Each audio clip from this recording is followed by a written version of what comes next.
Good day everyone, I'm Janeline Ganalon and my group mates is Micah De Maiwat and Sheila May Morillo. Module of Instruction. Our qualification is Fashion Design Apparel NC3. In competency-based curriculum, I'm going to discuss the basic competency. In basic competency, there have 6 units of competency and today I'm going to discuss the first unit of competency which is lead workplace communication na nakita namin doon sa TR. And the module title, so nag-convert na siya which is naging leading workplace communication na siya. And module descriptor, so this unit covers the knowledge, skills, and attitudes required to lead the dissemination and discussion of ideas, information, and issues in the workplace. So nakuha naman namin iyon sa unit descriptor. In nominal duration naman po, in this basic competency, we have 17 hours. So we have 3 LO. So pinaghati-hati namin po siya sa tatlo kaya naging 5.6 hours na yung nominal duration niya. So, and the summary of learning outcomes, nakuha naman po namin yung mga LO namin sa elements. So, the LO1, which is communicate information about workplace. LO2, lead workplace discussion. LO3, identify and communicate issues arising in the workplace. So, and the LO1, communicate information about workplace processes. So, in the assessment criteria, so nakuha namin to sa performance criteria. So, in the assessment criteria, we have 7, which is appropriate communication method is selected. Number 2 is multiple operations involving several topics areas are communicated accordingly. Number 3 is questions are used to gain extra information. Number 4 is correct sources of information are identified. Number 5 is information is selected and organized correctly. Number 6 is verbal and written reporting is undertaken when required. And the last is communication skills are maintained in all situations. In contents naman po, so kaya namin yan linagay kasi sa tingin namin specific ito sa aming assessment criteria. So, in the contents, nakuha namin ito sa underpinning knowledge lang. So, in the contents, di ba dapat sa underpinning knowledge and underpinning skills makukuha.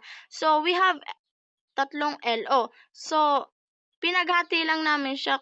'Di ba sabi ni Sir, dapat pag ikaw maggagawa ng isang contents, dapat hindi na siya pareho sa iba pang LO. Kaya yung kinuha namin is the 2. Nagkaroon lamang kami ng 2 contents which is organization requirements for written and electronic communication methods and effective verbal communication methods. So, in condition naman, so nakuha din namin ito sa range of variables. So, which is bagay sa contents and assessment criteria namin. So, we have face-to-face. Number 2 is speaking to groups. And number 3 is written. Yung methodologies namin, nakuha namin ito sa training methodologies. So, we have an group discussion, role play, and brainstorming.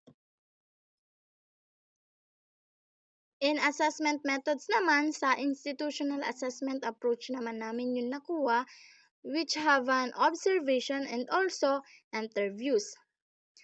So that's all the LO1. So we come now to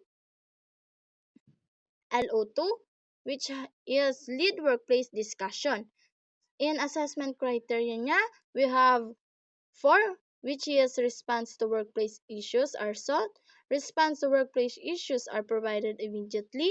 Constructive contribution are made to workplace discussion on such issues as production and quality and safety.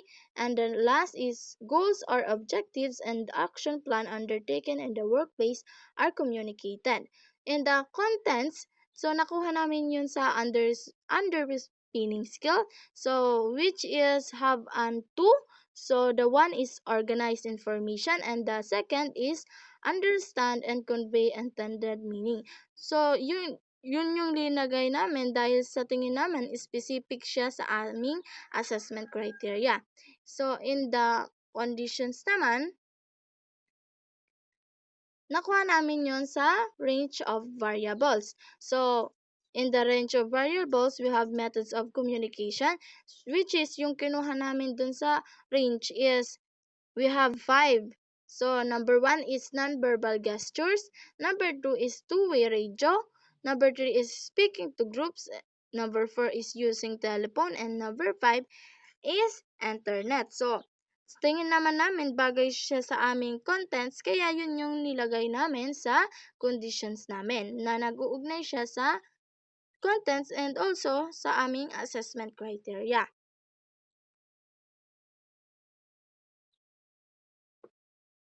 And the methodology, so another, nakuha din ulit namin siya sa training methodology. So we have group discussion, role play, and brainstorming.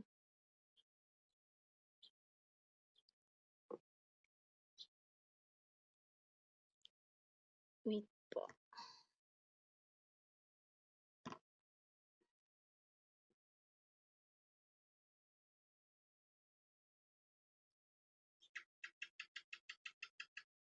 In assessment methods naman, so nakuha din ulit namin yan sa institutional assessment approach. So meron tayong observation and also interview. So the last one, LO, is identify and communicate issues arising in the workplace. So the assessment criteria, so we have four, which is issues and problems are identified as they arise.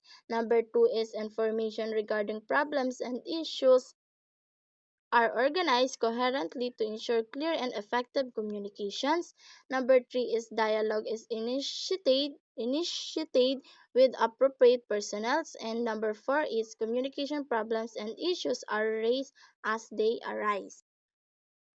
In contents naman, so nakuha namin ito sa underpinning skills under the 3.3 and 3.4. So we have two contents, which is participate in variety of workplace discussions, and number two is comply with organization requirements for the use of written and electronic communication methods. So sa conditions naman, nakuha namin to sa range of variables. So pinili namin yung mas specific sa contents namin, which is yung verbal, face-to-face, and also speaking to groups.